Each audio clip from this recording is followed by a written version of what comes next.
Assalamualaikum warahmatullahi wabarakatuh.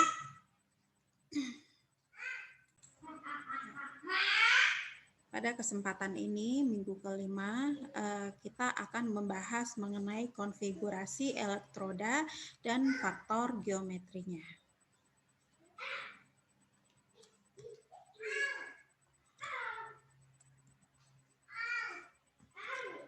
Nah, di dalam konfigurasi elektroda dan geometrinya nanti kita akan membahas mengenai Wiener selam bersih, pole dipol, dan pole dipol.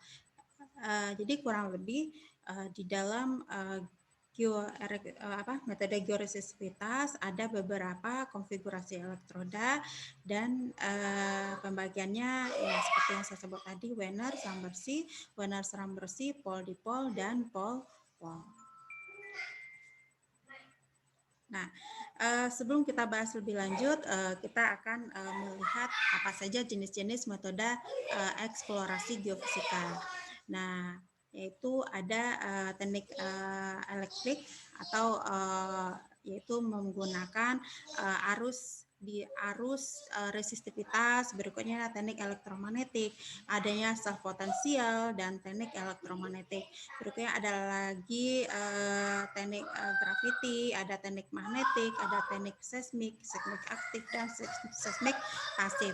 Nah, pada saat ini kita cukup membahas mengenai teknik elektrik yang termasuk ke dalam resistivitas dan elektromagnetik. Nah, jenis-jenis pendugaan lapisan bumi, kalau kita lihat dari teknik elektrik atau teknik georesistivitas dan elektromagnetik, yaitu yang pertama yaitu survei dengan resistivity DC atau direct current, yaitu yang pertama yaitu elektrisian. Nah, dari sini dapat kita lihat bahwa melihat konfigurasi profilnya dari DC resistivity survey atau survei resistivity-nya itu yaitu dengan metode konfigurasi dipol-dipol. Ada yang disebut sebagai Misse-Alamase dan ada pol-dipol. Nah, berikutnya kalau secara vertikal yaitu kita menyebutnya sebagai konfigurasi seram bersih dan konfigurasi Wiener.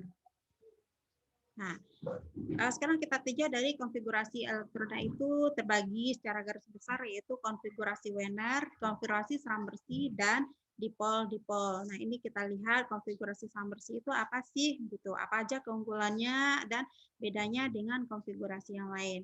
Nah, ini dapat kita lihat yang pertama dari gambarnya dulu yaitu elektrodanya.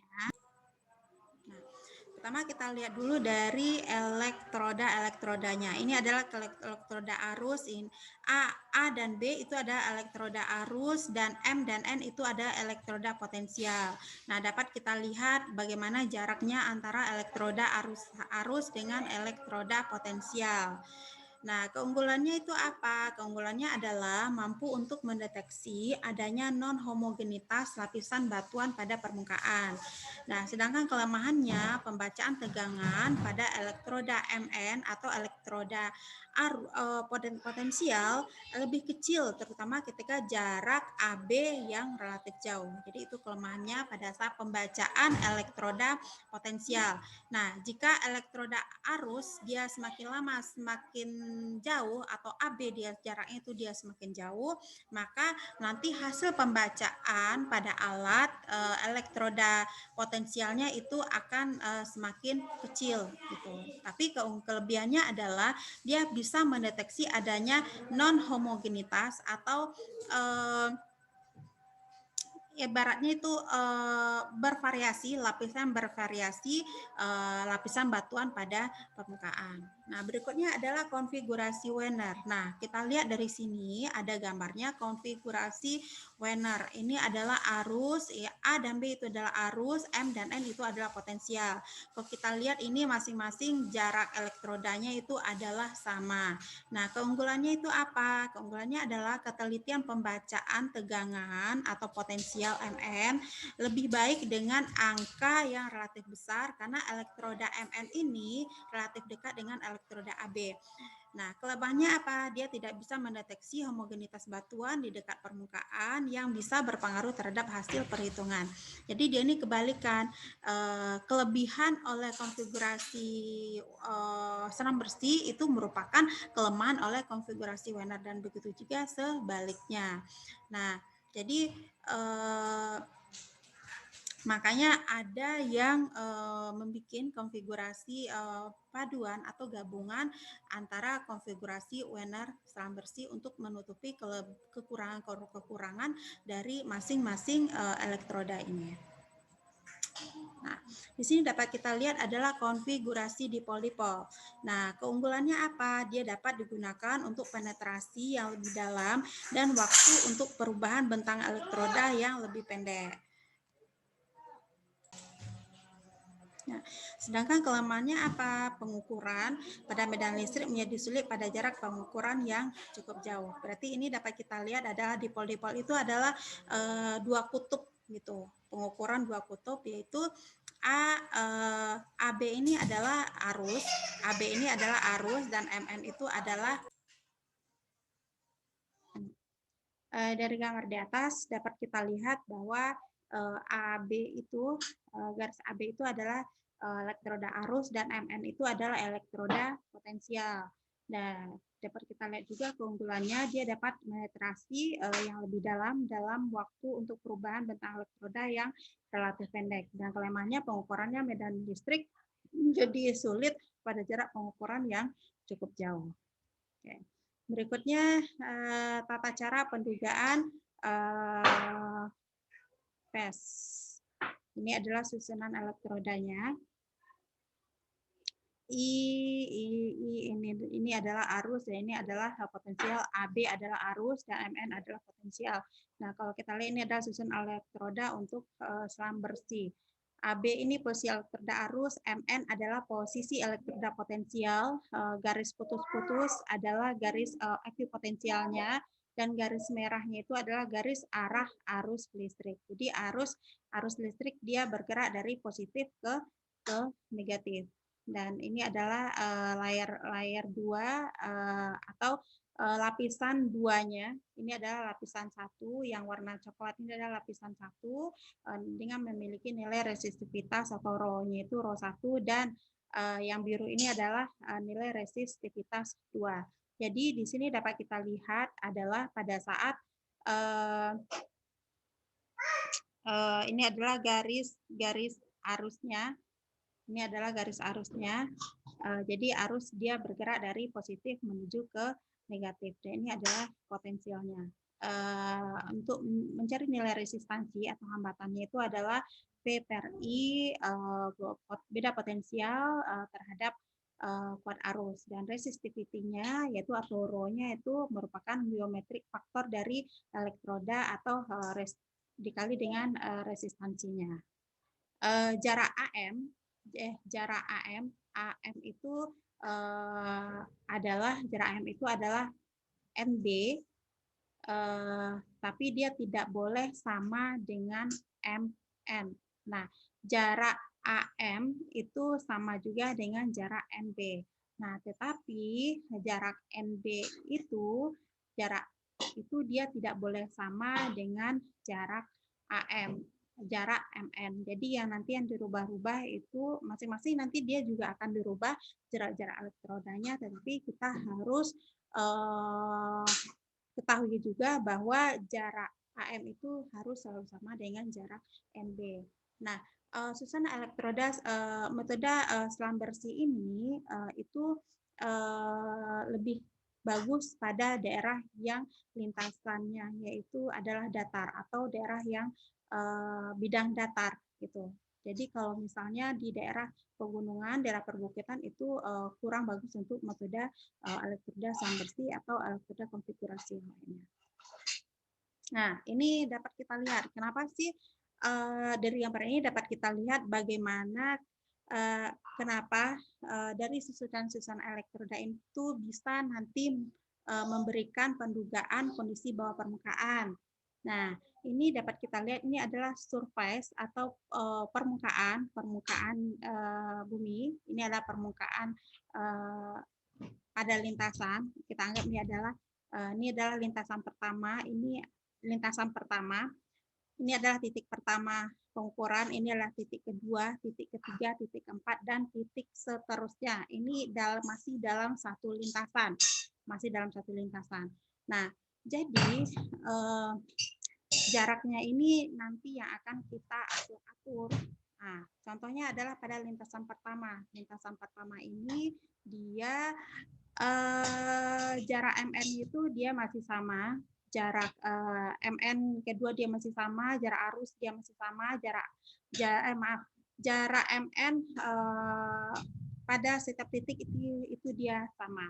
Nah, yang membedakannya hanyalah jarak A dan jarak B atau jarak arus. Sedangkan jarak potensial itu di setiap titik dia adalah sama.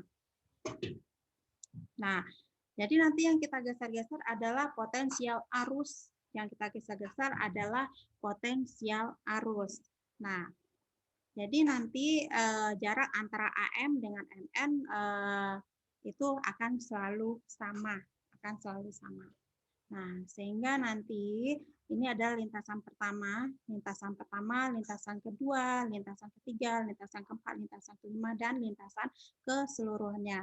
Nah, berarti ini jarak dari antara satu titik dengan titik lainnya itu kita beri jarak dia sekitar 2 meter. Nah, jadi jarak AB itu, yang mana untuk selang bersih, jarak AB itu sebaiknya itu A dan B, jarak AB itu adalah dibagi 2 untuk arusnya. Nah, dari sini dapat kita ketahui dari interpretasi gambar dapat diketahui bahwa daerah survei penelitian itu dia memiliki 2 layer atau 2 lapisan. 2 lapisan yang mana dari masing-masing lapisan itu tentu memiliki nilai resistivitas yang berbeda-beda. Nah, lapisan yang pertama dia memiliki nilai resistivitas yaitu 100 ohm meter. Sedangkan nilai yang lapisan yang kedua dia memiliki resistivitas 20 ohm meter. Nah, sebelumnya kita telah mengetahui bahwa nilai resistivitas tentu dia berbanding terbalik dengan nilai konduktivitas. Nah, semakin besar nilai resistivitas, maka nilai konduktivitas akan semakin kecil. Nah, begitu juga seterusnya, semakin kecil nilai resistivitas, maka nilai konduktivitas akan semakin besar. Nah, berarti di sini dapat kita lihat bahwa lapisan kedua dia memiliki batuan atau lapisan yang memiliki konduktivitas yang lebih tinggi daripada lapisan satunya. Nah, berikutnya kita masuk dia ke dalam rumus dasar pengukuran geolistrik untuk bumi yang homogen atau bertahanan jenis yang sama dan dirumuskan sebagai berikut. Jadi rho A ini adalah tahan jenis, rho A tahanan jenis, K itu adalah faktor geometrisnya, delta V beda potensial, dan I itu adalah kuat arusnya. Nah, sedangkan faktor geometrisnya untuk cara selang bersih dirumuskan sebagai berikut. Jadi, faktor geometris itu yang ini. Nilai K ini kalau kita rumuskan lagi, maka dia akan menjadi seperti ini. Nah, kalau untuk selang bersih, K sama dengan Pi, nilai Pi, AB per 2. Jadi, jarak lintasan dibagi 2, kita AB per 2 kuadrat dikurang dengan MN per 2 kuadrat per MN. Jadi AB, MN ini adalah jarak dari elektroda-elektroda. MN adalah jarak bentangan elektroda potensial dan AB adalah jarak bentangan elektroda arusnya. Nah, di sini dapat kita lihat konfigurasi Wiener, selang bersih, dipol-dipol. Nah, ini untuk Wiener nilai konfigurasinya ini untuk dipol-dipol bentuk konfigurasinya, untuk pol-pol bentuk seram bersih ini untuk dipol-dipol nilai seram bersih, nilai konfigurasinya, dan ini adalah dipol-pol untuk nilai konfigurasinya. Nah, di sini seperti telah kita di depan tadi gambarnya seperti ini. Ini adalah arus dia mengalir dari positif menuju ke negatif arus, dan ini adalah beda potensial. Jadi, nah ini adalah beda potensial. Nah, berikutnya seperti tadi udah kita lihat pol-pol, pol-dipol, dan dipol-dipol. Nah, berikutnya yang kita lihat adalah teknik pengukuran geolistrik, yaitu ada mapping, sounding, dan tomografi. Mapping itu adalah pengukuran untuk memperoleh informasi mengenai variasi resistivitas secara lateral atau secara horizontal, sedangkan sounding itu secara vertikal atau melihat kedalaman, sedangkan imaging itu pengukuran memperoleh informasi mengenai variasi baik secara lateral maupun secara vertikal, baik secara 2 dimensi maupun secara 3 dimensi. Nah, berikutnya adalah ketentuan umum pelaksanaan survei geolistrik. Itu peralatan diletakkan di atas tanah dan dialasi papan, tidak boleh disentuh bersentuhan langsung dengan tanah. Pengukuran geolistrik dilaksanakan di dalam apabila di dalam kendaraan bermotor, maka harus memenuhi syarat itu sekitar 20 meter dari jalur pengukuran. Kabel potensial harus diletakkan di atas permukaan tanah, dan kabel arus harus di atas kabel potensial. Pemindahan elektroda arus dan elektroda potensial dilakukan pada saat bersamaan dan memakai jarak yang telah ditentukan dari titik nol.